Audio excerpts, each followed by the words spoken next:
आपल्या मनामध्ये सतत विचारांचा गोंधळ चालू असतो. सतत आपलं मन काही ना काही विचारांमध्ये मग्न असतं. आपल्या मनावरील ताणतणाव कमी करण्यासाठी मेडिटेशन किंवा ध्यानाचा सराव करणं खूपच गरजेचं आहे.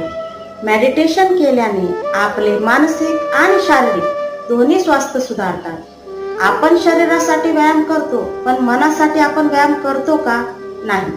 मग मनासाठी आपल्याला थोडा वेळ काढणं गरजेचं आहे. मेडिटेशन केल्यामुळे आपले इमोशनल बॅलन्स आपल्याला साधता येते. आपले मन हे हळूहळू शांत व्हायला सुरुवात होते. आपले मन शांत झाले की आपण आपल्या विचारांना ऑब्झर्व करायला शिकतो. आपण स्वतः आपला अनुभव घ्यायला शिकतो.